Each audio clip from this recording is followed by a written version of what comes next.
Maria pressed her forehead against the cool glass of the kitchen window, watching the storm clouds gather over the Manhattan skyline. The penthouse apartment stretched behind her, 15,000 square feet of marble floors, crystal chandeliers, and furniture that cost more than she'd earn in 10 lifetimes. She'd been cleaning Mr. Thornton's residence for 6 months now, and still, the sheer scale of wealth took her breath away. Mama. 2-year-old Sophie tugged at her uniform, her cherub face scrunched with concern. Thunder coming? Maria scooped up her daughter, pressing a kiss to her forehead. Just a little rain, mi amor. Nothing to worry about. Bringing Sophie to work wasn't ideal, but her regular babysitter had canceled last minute, and Maria couldn't afford to miss a day. The cleaning agency had strict policies, but she'd kept Sophie quiet and out of sight all morning, praying Mr. Thornton wouldn't return from his business meetings early. Of course, that's exactly when she heard the elevator doors open. Her heart plummeted. Alexander Thornton was home, and she had her daughter in his apartment. She'd be fired for sure. Maria quickly set Sophie down and smoothed her uniform, preparing for the inevitable confrontation. He strode into the living room, all 6 feet 3 inches of him, his designer suit perfectly tailored, his dark hair slightly tousled from the wind outside. At 33, Alexander Thornton was one of the youngest tech billionaires in New York, known for his brilliant mind and his cold demeanor. The society pages called him the Ice King of Silicon Alley. His steel-gray eyes swept the room and landed on Sophie, who stood frozen near the window, clutching her worn stuffed rabbit. Mr. Thornton, I'm so sorry, Maria began, her accent thickening with nerves. My babysitter, she. Is that your daughter? His voice was measured, revealing nothing. Yes, sir. It won't happen again. I can leave right now if... How old is she? Maria blinked, confused by the question. 2, sir. Just turned 2 last month.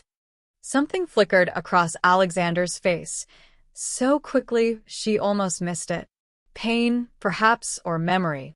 He loosened his tie and crouched down to Sophie's level, an action so unexpected that Maria's prepared apology died in her throat. Hello, he said gently. What's your rabbit's name? Sophie looked at her mother for permission. Maria nodded, stunned. Her daughter stepped forward cautiously. Mr. Hops. He likes carrots. The corner of Alexander's mouth twitched, not quite a smile, but close. Mr. Hops is an excellent name. I had a rabbit once, when I was young. Her name was Clementine. That's a funny name, Sophie giggled. Thunder rumbled overhead, and the first raindrops began pelting against the floor-to-ceiling windows. Sophie's eyes went wide, and she instinctively moved closer to Alexander, who didn't flinch away. Instead, he stood and walked to the window. Come here, he said to Sophie. Let me show you something. Maria watched, bewildered, as the billionaire who allegedly fired assistants for breathing too loudly lifted her daughter to see the view. The rain was coming down harder now, sheeting against the glass. See how the rain makes everything shimmer? Alexander said. Each raindrop catches the light.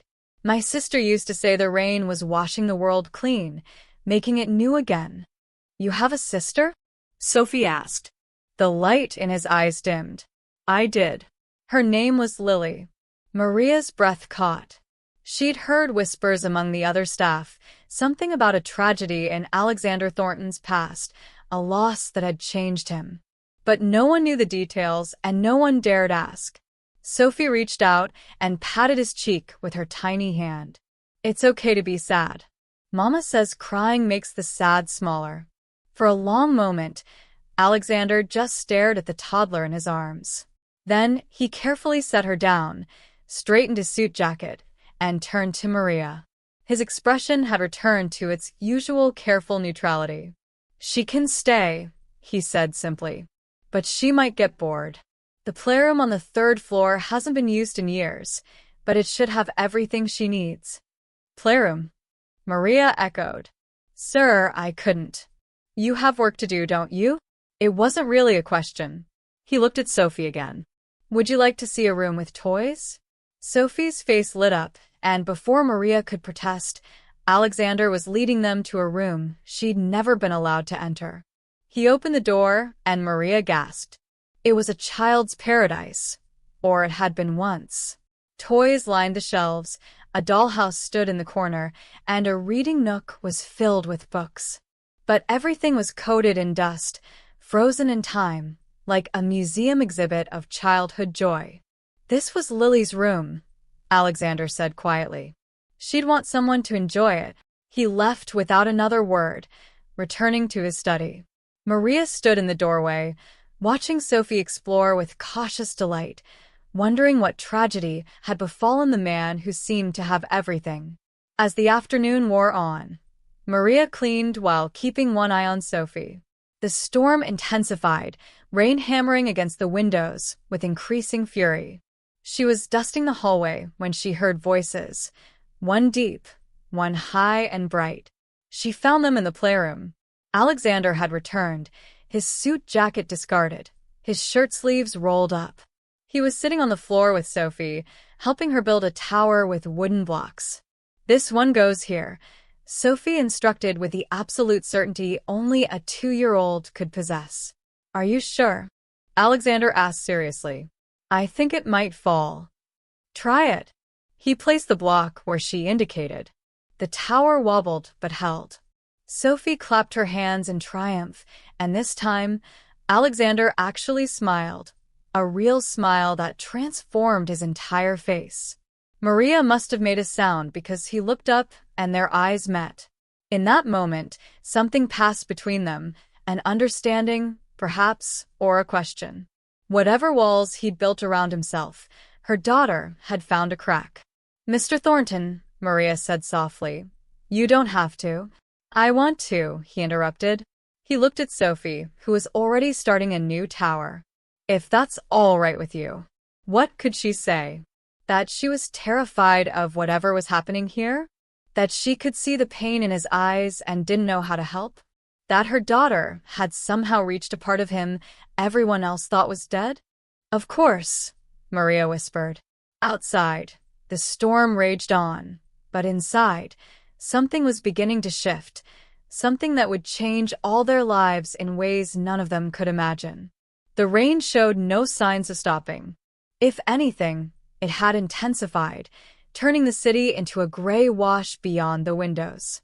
Maria finished her work in the West Wing and returned to check on Sophie, expecting to find her napping or quietly playing. Instead, she found the playroom empty. Panic seized her chest. Sophie, she called, trying to keep the fear from her voice. Sophie, where are you? She hurried through the penthouse, her heart racing. Where could a 2-year-old have gone? The apartment was enormous, and there were so many dangers. The balconies, the stairs, the laughter stopped her in her tracks. Children's laughter, bright and pure, coming from outside. Maria ran to the terrace doors and froze, her hand flying to her mouth. There, in the pouring rain on the massive rooftop terrace, was Alexander Thornton. He'd removed his shoes and socks, rolled his pants to his knees, and was jumping in puddles with her daughter. Sophie was shrieking with joy, her little sundress soaked through, her hair plastered to her head. And Alexander, this man who'd been called heartless, cold, inhuman by the press, was laughing. Actually laughing, a sound so rich and genuine it made Maria's eyes sting with unexpected tears. Bigger splash, Sophie demanded, and Alexander obliged, landing in a puddle with both feet, sending water spraying everywhere. Sophie tried to copy him, her tiny legs barely making a dent in the water, but her enthusiasm was boundless.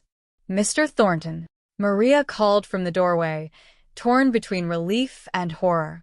She'll catch her death of cold. He turned, rain streaming down his face, and for a moment, he looked young. Not the jaded billionaire, but the boy he must have been before life hardened him. It's warm rain, he called back. And we're having too much fun to stop now. Right, Sophie? Right. Sophie agreed, jumping again. Maria stepped onto the terrace, the rain immediately soaking her uniform. "Sir, this isn't appropriate. I'm your employee, and I—" When was the last time she played in the rain? Alexander interrupted, walking closer. His white shirt was transparent now, clinging to him, and his usually perfectly styled hair hung in his eyes. He looked nothing like the man from the business magazines. "When was the last time you did?" I can't remember," Maria admitted. "Probably not since she was a child herself in Colombia, before her father died, before her mother got sick, before she had to grow up too fast and too hard." Lily loved the rain, Alexander said quietly, watching Sophie splash. "She'd beg to go outside every time it stormed. Our mother said no. Too messy, too improper. What would the neighbors think? So Lily would sneak out anyway, and I'd cover for her." He paused. "I wish I'd joined her more often. I was too concerned with being the responsible older brother, with meeting expectations with—" He trailed off, and Maria saw the grief etched into every line of his face. "How old was she?" she asked gently. 7. "A car accident 5 years ago. She was with our parents. I was supposed to be in that car too, but I stayed late at the office. I was 28 years old, already obsessed with building my empire, and I chose a meeting over my baby sister's dance recital." Maria's heart broke for him. "Mr. Thornton." "Alexander," he said. "When I'm jumping in puddles, you can call me Alexander." "Alexander," she corrected, the name feeling strange on her tongue. "You can't blame yourself for an accident." "Can't I?" His eyes were haunted. "I had everything, money, success, ambition, and I thought that mattered. Then I lost everything that actually did matter in one instant. This apartment, this life, it's all just—" He gestured around helplessly. "Empty. A monument to the wrong priorities." Sophie toddled over, grabbing Alexander's hand and Maria's hand, connecting them. "Mama, jump with us. Please." Maria looked at her daughter's pleading face, then at Alexander's raw, vulnerable expression, and made a decision that terrified and thrilled her in equal measure. She slipped off her sensible work shoes. "Just for a few minutes," she said. Sophie squealed with delight, pulling them both toward the puddles. And for the next half-hour, Maria let herself forget that she was a maid, that he was a billionaire, that there was an impossible gulf between their worlds. They were just 3 people playing in the rain, finding joy in something simple and pure. Alexander taught Sophie to catch raindrops on her tongue. Maria showed them both how to make the water splash in different patterns by stomping at different speeds. They raced from one end of the terrace to the other, slipping and sliding on the wet stone. Sophie's laughter rang out like bells, and Maria found herself laughing too, really laughing, the kind that comes from deep in your belly and makes your cheeks hurt. At one point, Sophie tripped and fell into a puddle. Before Maria could reach her, Alexander had scooped her up, checking her over with the careful attention of someone who understood how fragile children could be, how quickly joy could turn to tragedy.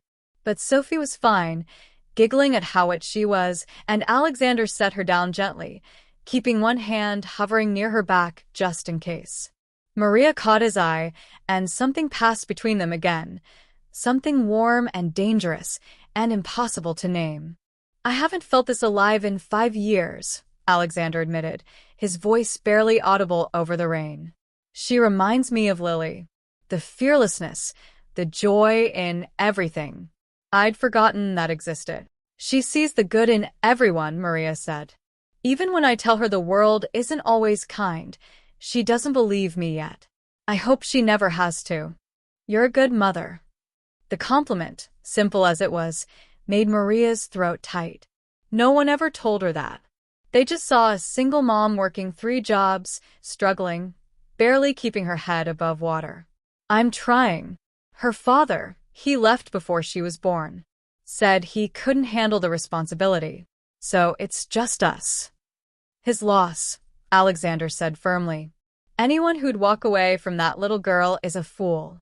Thunder cracked overhead, closer this time, and the rain intensified to a downpour. They were all soaked to the bone now, and Sophie was starting to shiver despite the warm rain. "We should get inside," Maria said reluctantly, though part of her wanted to stay in this bubble forever, where class and circumstances didn't matter, where a billionaire could play in the rain with a maid and her daughter, without the world judging. Alexander nodded and lifted Sophie into his arms, sheltering her with his body as they hurried inside. Maria followed, suddenly conscious of her dripping uniform, the water pooling on his expensive floors, the line she'd just crossed. But when they got inside and Alexander grabbed towels from a nearby bathroom, wrapping Sophie up like a burrito until only her giggling face showed, Maria couldn't bring herself to regret it. "Bath time," Alexander announced. "The master bathroom has a tub big enough to swim in. And I think I saw a bubble bath in the cabinet. Some hotel left it, probably." He looked at Maria. "Unless you'd prefer to." "I don't even have a bathtub," Maria admitted. "Just a shower in our studio apartment." She'd love a real bath. So they found themselves in Alexander Thornton's marble bathroom, running a bath for a 2-year-old girl who squealed with delight at the mountains of bubbles. Alexander had changed into dry clothes, jeans, and a soft sweater that made him look more human, less intimidating. He'd given Maria one of his shirts and a pair of sweatpants to wear while her uniform dried. The clothes swallowed her, but they were warm and smelled like him, cedar and something expensive she couldn't name. She rolled up the sleeves and tried not to think about how intimate this all felt, how domestic, how wrong and right at the same time.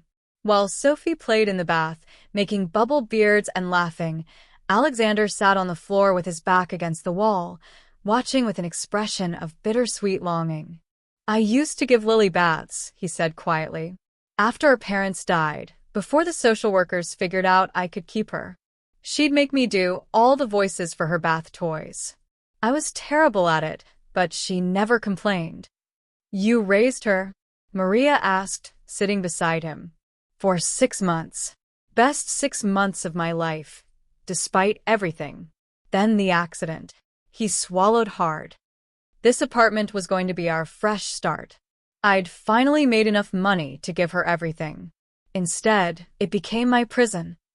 Maria reached out and took his hand without thinking. His fingers closed around hers, warm and solid and desperate. "She'd like Sophie," Alexander said. "She'd probably boss her around and make her play princess whether she wanted to or not."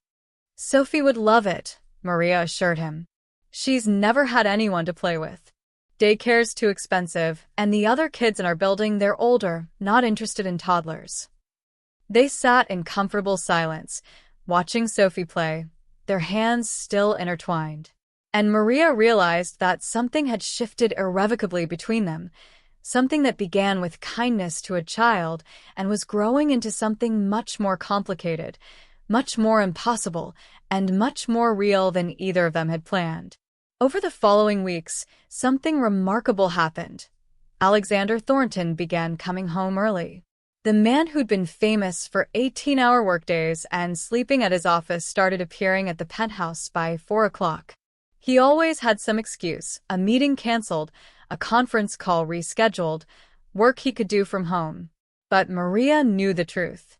He'd check his watch around 3, pack his briefcase with uncharacteristic haste, and return to the penthouse where Sophie would be waiting.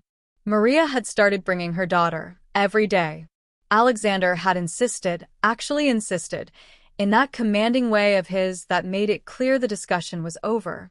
He'd even converted Lily's playroom into a proper childcare space, replacing the dusty old toys with new ones, though he'd kept many of Lily's things too, saying they deserved to be loved again. The 3 of them had fallen into an unexpected routine. Maria would work while Sophie played, but several times a day, Alexander would appear, loosening his tie and asking, "Where's my favorite architect?" It was their game now, Sophie building elaborate, if structurally unsound, towers, Alexander offering serious engineering advice. But it was more than that. He'd read to her for hours, doing different voices that made Sophie giggle. He taught her to paint, not caring when she got more on herself and him than on the paper. He ordered special cookies from a French bakery because Sophie mentioned she liked cookies. He played hide-and-seek in the vast apartment with genuine enthusiasm. And every time it rained, they went to the terrace. Maria should have stopped it. She knew better than to let her daughter get attached to someone who existed in a different stratosphere. But how could she deprive Sophie of this joy? And if she was honest, how could she deprive herself of watching Alexander transform from the cold businessman into someone warm and real? One afternoon, Maria was organizing the library when she heard Sophie's voice from the hallway, high with distress. She rushed out to find her daughter, crying, her little face scrunched with misery, while Alexander knelt before her looking helpless and panicked. "What happened?" Maria asked, immediately checking Sophie for injuries. "I don't know," Alexander said, anguish in his voice. "We were playing, and then she just started crying, and I don't know what's wrong." "Sophie, mi amor, what's the matter?" Maria wiped her daughter's tears. "Mr. Hops," Sophie wailed. "He's gone." The stuffed rabbit. They'd looked everywhere. It was Sophie's comfort object, the one thing she'd had since birth. Maria's heart sank. "Where did you last see him, baby?" Through hiccuping sobs, Sophie couldn't remember. They'd been all over the penthouse that day. The rabbit could be anywhere. "We'll find him," Alexander said firmly. "Everyone, search everywhere." For the next hour, the penthouse became a disaster zone as they tore through every room. Alexander checked places a child could never reach. Maria looked in and under everything. Sophie toddled around calling for Mr. Hops, her voice getting more desperate. Finally, Alexander disappeared onto the terrace and returned triumphant, holding the bedraggled rabbit. It must have fallen out there during yesterday's rain session and gotten soaked. "Mr. Hops." Sophie reached for him, then recoiled. "He's wet and yucky. He needs a bath," Alexander said. "But don't worry, I know just what to do." Maria watched in amazement as this billionaire took her daughter's stuffed rabbit to the laundry room and personally washed it in the delicate cycle. Then he put it in the dryer with lavender dryer sheets, waiting patiently until it was done. When Mr. Hops emerged fluffy and sweet-smelling, Sophie hugged both the rabbit and Alexander with equal fervor. "You're the best, Mr. Tornado," she said, her toddler tongue still struggling with his last name. "Mr. Tornado," Alexander repeated, his eyes sparkling with amusement. "I like it. Very dramatic." That evening, after Sophie had fallen asleep on the playroom couch clutching her clean rabbit, Maria found Alexander in the kitchen. He'd ordered dinner, not his usual gourmet takeout, but pizza, because Sophie had mentioned she'd never had it before. "You didn't have to do all this," Maria said quietly, accepting the plate he offered. "Do what?" He seemed genuinely confused. "Any of it. The playroom, the toys, the time you spend with her. You're already so generous letting me bring her here. But this..." She gestured around helplessly. "This is more than generosity." Alexander was quiet for a long moment, his expression troubled.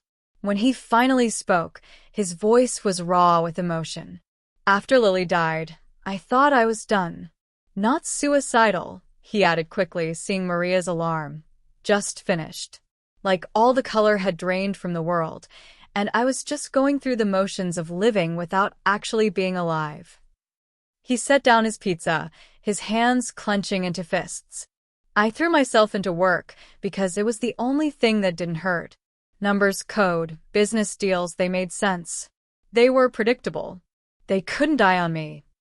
Maria reached across the counter and covered his hand with hers. "Then Sophie walked into my home, and it was like..." He struggled for words. "Like someone turned the lights back on.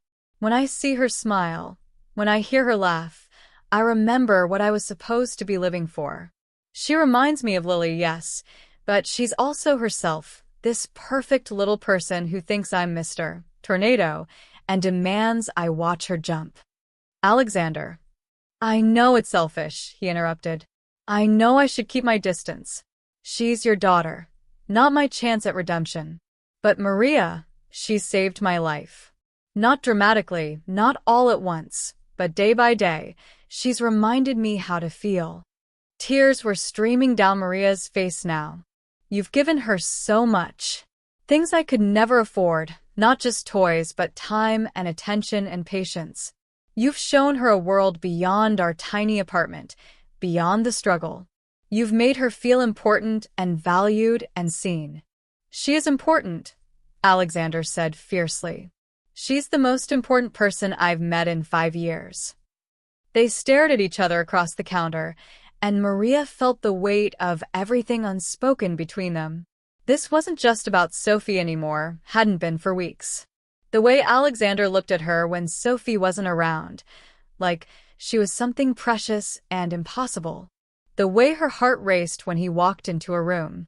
The way their hands found each other's with increasing frequency. This can't happen, Maria whispered, though she wasn't sure if she was trying to convince him or herself. Why not? His voice was just as quiet but intense. You're Alexander Thornton. I'm your maid. The world doesn't work like this. Screw the world. He moved around the counter, standing close enough that she had to tilt her head back to meet his eyes. You're the strongest person I've ever met. You work 3 jobs to support your daughter.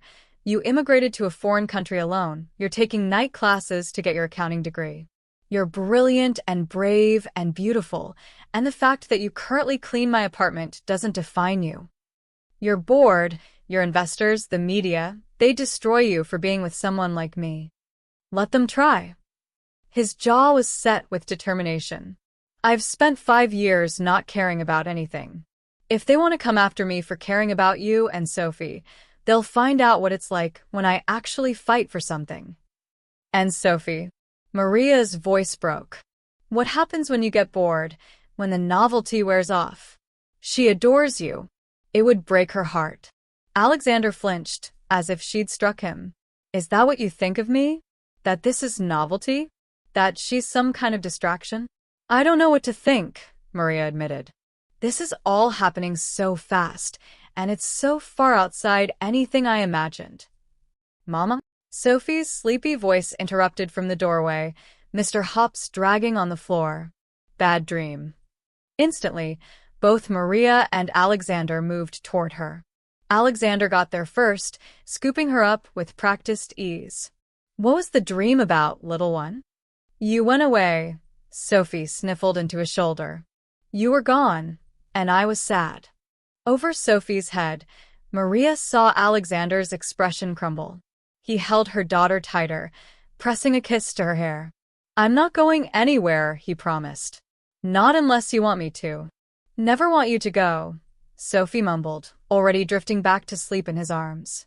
Maria watched them, this powerful man cradling her child with infinite tenderness, and felt something inside her surrender. Maybe this was crazy. Maybe it would end in heartbreak. But maybe, just maybe, some things were worth the risk. Stay for dinner, Alexander said quietly, still holding Sophie. Actually stay. Don't rush off to your second job tonight. Call in sick. Just stay.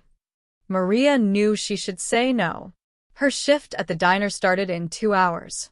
She needed that money. But when she looked at Alexander, at the hope and vulnerability in his eyes, she found herself nodding. Okay, she whispered. We'll stay. The photograph appeared online 3 days later. Alexander's building had hundreds of tenants and countless visitors. Someone must have been in the right place at the right time with a smartphone. The image was grainy but unmistakable. Alexander Thornton on his penthouse terrace in the rain, laughing with a small child in his arms, while a woman in a maid's uniform looked on, smiling. The caption read, Ice King melts, tech billionaire's secret family? By noon, it had gone viral. By evening, the tabloids were offering 5-figure sums for more information. By the next morning, reporters were camped outside Alexander's building and Maria's apartment complex. Maria saw it on her phone while riding the subway to work, and her blood went cold. She called Alexander immediately. I'm handling it, he said, his voice tight with controlled fury. Don't read the comments. Don't talk to anyone. Just come to the penthouse like normal. I've already informed security. But nothing was normal. The building lobby was swarming with journalists. Maria clutched Sophie tighter, pulling her hood up, trying to shield her face. Security helped them through, but the questions followed them. Miss, what's your relationship with Mr. Thornton? Is that his daughter? How long has this been going on? The elevator doors finally closed on the chaos, but Maria was shaking. Sophie, sensing her distress, started to cry. It's okay, baby. Maria soothed, though she wasn't sure it was okay at all. It's okay. Alexander was waiting when the elevator opened, still in his pajama pants and t-shirt, his hair uncombed. He looked like he hadn't slept. Without a word, he ushered them inside, locked the door, and pulled them both into his arms. I'm so sorry, he said into Maria's hair. I should have known this would happen. I should have protected you better. What do we do? Maria asked, feeling helpless. I'm releasing a statement. My PR team has already drafted it. But Maria? He pulled back to look at her. They're going to dig into your life. Your immigration status, your finances, your past. They'll look for anything scandalous or dramatic. Is there anything I should know? Maria's mind raced. I'm here legally. Student visa, originally, then work visa. Now I'm applying for permanent residence. My taxes are filed. I've never been arrested. Sophie's birth certificate lists her father as unknown because he abandoned us before she was born. I have 3 jobs and student loans and... She laughed bitterly. Nothing interesting enough for a scandal. I'm just poor. You're not just anything, Alexander said fiercely. And we're going to make it through this. But it got worse before it got better. The tabloids found her ex, Sophie's father, living in Miami. He gave an interview claiming Maria had trapped him, that she'd gotten pregnant on purpose to get money from him, that he'd always had doubts about whether Sophie was even his. It was all lies, cruel, vicious lies, but the headlines ran with it anyway. Maid's baby daddy drama. Did she trap a billionaire too? Then someone leaked that Maria was paid by a cleaning agency, implying she'd manipulated her way into Alexander's home specifically to seduce him. Never mind that she'd been assigned his building randomly, that she'd never even known his name before seeing it on her work order. The worst part was watching how it affected Sophie. They tried to keep her away from the windows, from the noise outside, but she knew something was wrong. She became clingy and anxious, crying when Alexander left the room, having nightmares every night. This is my fault, Maria said one night after finally getting Sophie to sleep. She and Alexander were in the kitchen, the only sound the hum of the refrigerator. I should have known better. I should have kept my distance. Don't, Alexander said sharply. Don't you dare blame yourself for other people's cruelty. But Sophie is a child caught in something she doesn't understand because adults are terrible. But we're going to protect her. Both of us, together. Maria wanted to believe him. But the next day brought fresh hell. Someone had found her mother's medical records, publishing details of her dementia, the expensive care facility, the costs Maria was struggling to cover. The headline, Desperate Maid, was Billionaire romance about money all along? Maria broke down sobbing in the bathroom where Sophie couldn't hear. She'd been so careful, so private about her mother's illness. That was her pain, her burden, her story to tell. And they'd taken it and twisted it into something ugly. Alexander found her there, slid down the wall next to her, and held her while she cried. I'm going to destroy them, he said quietly.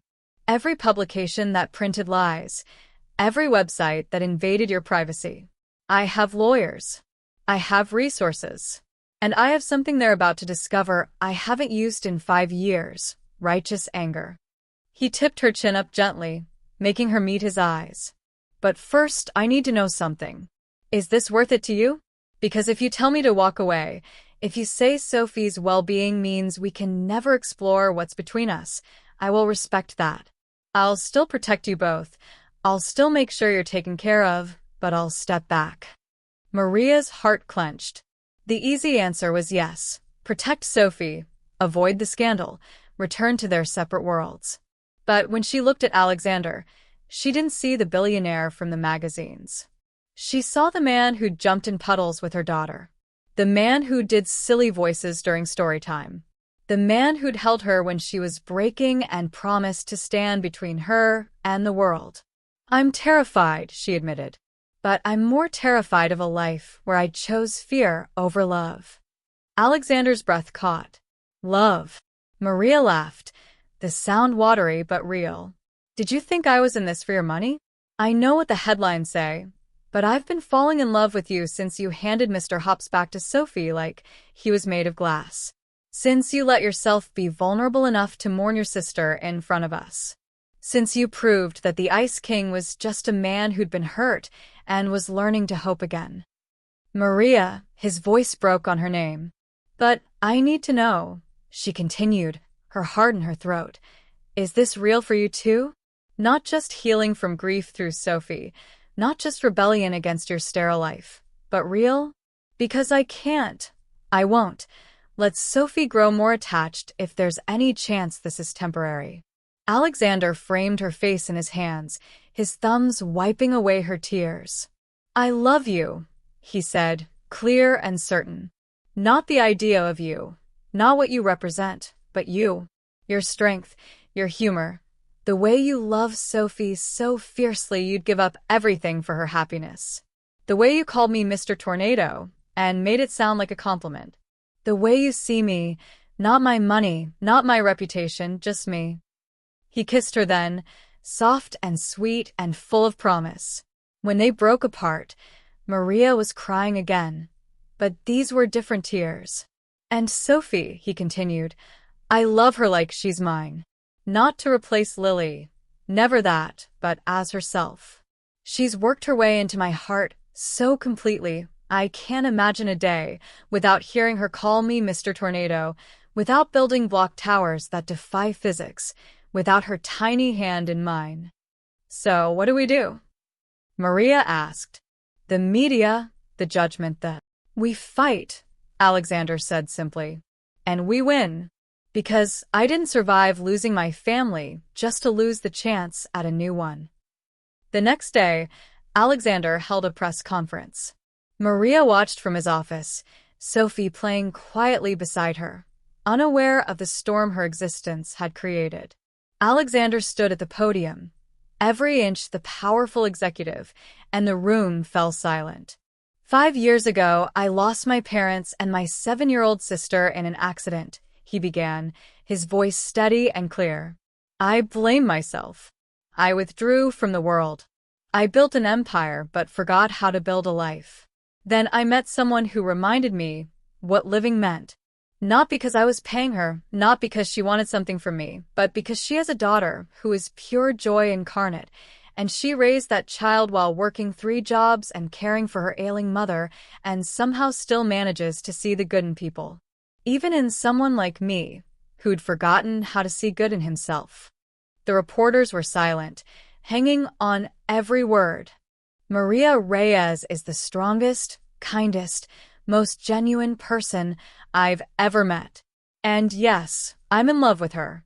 If that bothers you, if you think there's something wrong with a billionaire falling for a woman who happens to clean houses for a living, then you're exactly the kind of person whose opinion I don't value.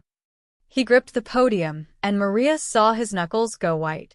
But here's what I won't tolerate: attacks on an innocent woman and her child. Lies published to sell papers. Privacy invaded for clicks. So consider this fair warning to every outlet that's printed false or misleading information. Retract it and apologize, or see me in court. I have excellent lawyers, unlimited resources, and 5 years of pent-up rage at the world. Don't test me. He walked off the stage without taking questions, and Maria found herself grinning through her tears. That was her man, complicated, fierce, and finally fighting for something that mattered. 6 months later, the rain came again. Maria stood at the window of what was now their home. She'd moved into the penthouse 3 months ago after Alexander proposed, after the media frenzy died down, after 2 lawsuits were settled in their favor. She still worked, but now as Alexander's executive assistant, using her accounting degree that she'd finally finished. The cleaning agency had offered her a partnership after the publicity, but she'd politely declined. She was building something new. Mama. Mr. Tornado. Rain. Sophie's voice rang out from the playroom. Maria smiled, watching Alexander emerge from his study, already loosening his tie. Some things never changed. They'd kept Lily's playroom exactly as Alexander had restored it, and Sophie spent hours there, surrounded by toys that had once belonged to another little girl who loved to laugh. But now there was something new. On the walls were photographs. Lily at every age, smiling, dancing, living. Alexander had finally been able to unpack the memories he'd boxed away. And beside Lily's photos were Sophie's, building with blocks, covered in paint, asleep on Alexander's shoulder. 2 little girls, loved completely, their joy immortalized. Are you coming? Alexander asked Maria, already holding Sophie's hand. Always, Maria said. They went to the terrace, to the puddles forming in the warm summer rain. But this time, they weren't alone. The terrace had been transformed into something magical, a playground, complete with splash pads and water features, all designed for one purpose. Today was the opening day of the Lily Thornton Foundation's first project, a community center in Maria's old neighborhood, with free childcare, adult education classes, job training, and healthcare resources. But this terrace was where it had all started, where Alexander had learned to play again, where hope had returned, where a family had been born. They'd invited 50 families from the community center to celebrate. Children were running and playing, laughing in the rain, just like Sophie had that first day. Parents stood under awnings, watching their kids with the kind of relief that came from finally having support, finally having help. This is incredible, Maria said, watching Alexander crouch down to show a shy 5-year-old boy how to make the biggest splash. You did this. We did this, he corrected, pulling her close with his free arm while Sophie showed the boy her technique. None of it would exist without you. Without Sophie. It was true. The foundation had been Maria's idea, born from their late-night conversations about how to honor Lily's memory and Sophie's gift. Alexander had the resources, but Maria had the knowledge. She'd lived the struggle, knew what families actually needed, understood the gap between charity that felt good and charity that did good. They'd started small, scholarships for single parents, grants for childcare, partnerships with local schools. But it had grown into something beautiful. The community center was just the first of 5 planned across the city. They were changing lives, one family at a time. Sophie's getting another sibling, Maria said softly, her hand drifting to her still flat stomach. Alexander froze. What? I'm pregnant. 8 weeks. I found out yesterday, but I wanted to tell you somewhere special. His face cycled through shock, joy, disbelief, and pure elation in the space of a heartbeat. Then he was kissing her, rain streaming down their faces, while Sophie jumped in puddles nearby and children laughed, and the world felt absolutely right. I love you, he said against her lips. God, I love you so much. I love you too, Maria whispered back. They broke apart at Sophie's insistent tugging. Come on. I want to show you something. She led them to a group of kids who'd built an elaborate system of channels in the puddles, directing water flow with strips of wood and plastic cups. We're engineers, Sophie announced proudly. Like you, Mr. Tornado. Alexander laughed. That full, genuine laugh that Maria had first heard 6 months ago and had made it her life's mission to hear every day. He joined the kids in their project, offering suggestions, praising their creativity, being the kind of father Lily would have wanted him to be. Maria watched, her hand on her stomach, thinking about the future. There would still be challenges. The board members who questioned Alexander's new priorities, the occasional tabloid article dredging up their story, the normal struggles of blending a family. But they'd face it together. Someone touched her arm, and Maria turned to find Rosa, a mother from the community center who'd become a friend. "He's really something," Rosa said, nodding toward Alexander, who now had 4 children clinging to him as he pretended to be a monster. "When I first heard the story, Billionaire and his Maid, I thought it was a fairy tale. Too good to be true." "It's not a fairy tale," Maria said with a smile. "Fairy tales are easy. This was hard. It's still hard sometimes, but worth it."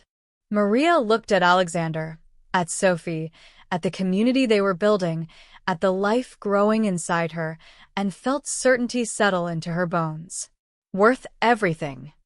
As if sensing her gaze, Alexander looked up and met her eyes across the terrace. In that moment, with rain falling and children laughing and hope blooming in the most unexpected places, Maria saw their whole story reflected back. The scared maid who'd brought her daughter to work, the broken man who'd found redemption in a toddler's smile, the impossible love that had defied every expectation. Sophie had been right that first day, in her toddler wisdom. The rain did wash things clean, making the world new again. That night, after the party ended and the guests went home, after Sophie was bathed and read to and tucked into bed with Mr. Hops, Maria and Alexander stood on the terrace alone. The rain had stopped, leaving the city glittering and fresh. "Tell me about Lily," Maria said softly.